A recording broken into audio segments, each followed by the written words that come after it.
Welcome to Church at Home with Rachel for Friday, the 6th of May.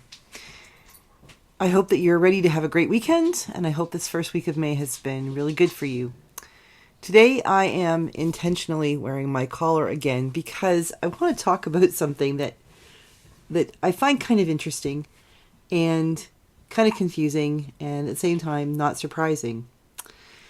A couple weeks ago, I put up a video about where I find peace and things that turned out it was like, the things that aren't necessarily church stuff, aren't religious stuff, but places where I find peace. And I mentioned Bow of the Fifth Column. And apparently that has triggered something in some algorithm because normally I get, 20 views or something a day. And this particular one, as of the time I recorded this, I had well over 3,100 views. And all kinds of comments about all kinds of wonderful things and different opinions, and that's great. I love it. And I'm just kind of blown away by the response. And, I know it's because of Bo, and I think that he's absolutely fantastic. So all the credit goes to him. But I thank him for the ability to meet a few new people and pick up some new subscribers, because your comments and your opinions help me to grow and see new things. And one of the things I'm learning about, and I think is like the totally cool thing, is that there's a couple of people who have subscribed who refer to themselves as atheists. And I find that really, I find it kind of refreshing, because I know I've got some faithful Christians who follow me, and that's really cool. But to know that there's people out there who think differently than I do, but are willing to hang in with me and comment and give me things to think about, I find that really refreshing, because I have, just like everybody, I have this incredible ability to get myself and my head wrapped around something that is really important to me. And, it becomes my whole world, and forget that, I'm just one little person bobbing in the sea of the world. And what's really important to me is not the view that other people have from their wave over there when they're bobbing around in the ocean. So hearing other people's opinions and ideas is great. And so I will confess, I know very, very tiny little bit about atheism and agnosticism. So if you want to fill me in or refer me to people who can, teach me about stuff like that, I would love to know. Because as a Christian, I do believe that I am called to share the good news of Jesus Christ with other people. But I'm also aware that sometimes the good news of Jesus hasn't always been shared as good news. And sometimes Jesus and the Bible have been used to beat the hell out of people. Quite literally, that's people's thinking, is that, we're going to share the good news with people, and that so that they won't go to hell. And sometimes I think all we do is cause hell for the people we're doing that to. So that is never my intention to do that. At the same time, I am aware that there's only this little sliver of the world and life that I understand. And even less of it that I know about, and even less that I understand. So I really am open to hearing about new things and new ideas and new cultures and experiencing, from my perspective, of course, I'm faithful to who I am and what I believe, but experiencing the life that God created from other people's perspective helps me to have a greater perspective on my own. So thank you to all those folks who have commented and mentioned you're atheist or you're agnostic or you're a non-believer, whatever it is you are. Awesome. Thank you for sharing with me. Now, there have also been a few comments about, not very many, but a few comments made about, a woman priest. And I have clarified, I'm not pretending to be Roman Catholic, in case somebody was worried about that. I am an Anglican priest, Anglican Church of Canada, which is similar to Church of England in England, or the Episcopal Church in the United States. And in Canada, we have been ordaining women for close to 50 years. I think it's over 45 years now, at least where I'm from. We had our first ordination of a woman in the diocese, or the area of the church world that I come from. It's where I grew up most of the time, was an area called the Diocese of Huron, which, for those of you who might know a little bit about Ontario's geography, does not include Niagara Falls. That falls into the Diocese of Niagara. But it does include places like Tobermory and Georgian Bay and Owen Sound and Sabo Beach and Windsor and Pelee Island, great wine from Pelee Island, which I do believe is further south, or as far south as San Diego.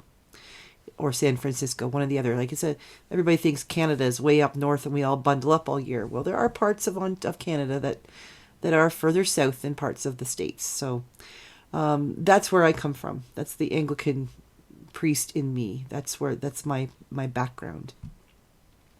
But there have been a few people who are really kind of, not impressed about the idea of a female priest. And that, it kind of boggles my mind, because as a 50-year-old woman, that's how old I am. I'm not older than that, just 50 so far. My birthday's coming up, but not for a bit. As a 50-year-old woman, my whole growing up years, when I started paying attention to things, I have known that women could be priests. I grew up in the Diocese of Huron, and when I was 5, I was living in a small town called St. Thomas, and went to a beautiful church called Trinity Anglican Church in St. Thomas, and we had an incredible priest, Ray Farrell, and we had a couple of women seminary students, so 2 women who were going through seminary, going through to be trained to be priests. One of them was Virginia Lane, and the other one was Georgina Foster. I don't remember Ginny, Virginia Lane, so much. I know that my mother had her over for coffee one afternoon when I came home from school, and I'd had a bad day, and I wasn't very polite to her at 6 years old. I would be only 5 at the time. But I remember Georgie. She was our student. She wasn't ordained in 1976. I think it was a couple years later. But I remember her being a young woman, and she was like right at a university and into seminary when I met her, and she was the coolest person I'd ever met. So it never occurred to me as an Anglican growing up when I did, with priests, that I always had male priests, but I never had a female priest myself. But it never occurred to me that a woman could not be a priest. So when I run across people who are really perturbed, put it that way, that women are priests, it sort of takes me aback, because it's like, wait a minute, okay. I don't want to say you're wrong. I don't want to say it's wrong to think that women can't or should not be priests, because that, how would I put this? Okay, if I tell you that your opinion is wrong, then I have negated your opinion. It's saying that it's not valued. It's not valid. And I have an issue with that, because your opinion, you come across your opinion in ways that are honest and are yours, and that they're real to you. And so I don't want to take that away from anybody. If you think that a woman should not be a priest, okay, that is your opinion, and you hold that for whatever reason. Now, if you're holding that opinion just simply because it's how you grew up and you've never questioned it, then I challenge you to think about, why do you think women could not be a priest? A woman could not be a priest. And then go through that. It could be biblical. You could be solidly, on the whole, that women should keep their mouth shut in church, from St. Paul. God bless him. Okay, if that's how you feel and it's true to the core of who you are in your belief, then I'm never going to be your priest. And I'm okay with that. And I'm sure you're okay with that. But if it's just because that's what you were taught, or that's what you thought, and you've never really thought about it, then I maybe think about it a little bit. And what would be the problem with having a female priest? Women have had male priests for generations and generations, for centuries. And we have had to live with that. And we never really thought much about it for the longest time, because that was the only option there was. So we didn't know any different. Women have taken their sins to confession with male priests. Women have had to go and talk to male priests about having abortions, or having miscarriages, or having a spouse who's cheated on them, or when they've cheated on their spouse. Of women who are single have had to go to their priests over the years, a male priest, and say, I don't understand why God is calling me to be a single woman. I feel called to be married and have a family. Women have had to share with a priest of the opposite gender their heart and soul for years, and it hasn't killed us. So I kind of question, if it's just simply because you got your feet stuck in the ground, you're like, there's no way a woman should be a priest because I said so, then maybe think about doing a little bit of work about why you said so, or because why your priest or whoever you knew in your life said so. But I am never going to say to you, you are wrong if you think that women should not be priests. That is your truth. And I honor that truth in you. And I challenge you, if you're up to it, to think about it, about why. And if in your defense, if you can come up with reasons why you think that you are correct, then good for you. Hold on to that. But if there's a little part of you that's kind of like, well, I don't know, maybe, because it's just never been that way, or my denomination doesn't think that way. Maybe I'm Roman Catholic, or I'm of a denomination, an evangelical church or something that doesn't allow women to take on leadership roles. Is there room to question? Or is there some part of you that's saying, well, because the pastor said so, maybe that doesn't hold water for me anymore. If you have questions like that, go with them. Let yourself be challenged. If it is of God, your opinion, your thought that, that women being priests is wrong, then your opinion won't have to change. But if you do research and have conversations, and maybe even,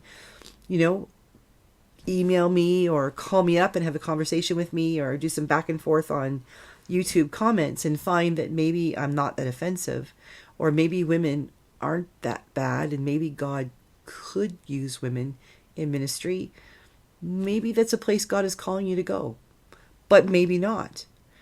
I have no issue with people, men and women, thinking that women should not be priests. I really don't. If that's the case, it just means that I'm never going to be your priest, and that's okay. What I do have an issue with is when people aren't willing to think. If they're just going to say absolutely bang, that's it, done. Open your mind and allow yourself to wonder and pray and ask God, maybe there's more to understand. It won't hurt you to do that. And if you're right, then nothing will change. And maybe if it's time to if you're ready and things are, God is moving in such a way that that maybe there's some room for, I don't want to say growth, because that implies that you haven't grown. If there's room for movement in your thought process that thinks, well, maybe I could think differently on this, then go for it. What's it going to hurt? Either way, I am not offended by people who think that women can't be priests. Okay. More power to you. I'm never going to be your priest. That doesn't mean I can't be your friend. It doesn't mean I can't be someone that you can talk to, or someone you can listen to, or it certainly doesn't mean that I won't listen to you. So as you go forward and think about these things, feel free to let me know where you're at. And like I said earlier, if you're an atheist or an agnostic or a Jehovah's Witness or anything, whatever your background is, even if you're Anglican, there are aspects of Anglicanism I don't even understand. So have at it. Teach me. Help me to understand all those things I don't understand, because I really do want to learn. Have a great weekend. And I hope I might see you, as this goes, on Sunday for our We Parish mini worship, or on Monday for Church at Home with Rachel. Have a great day, and God bless you.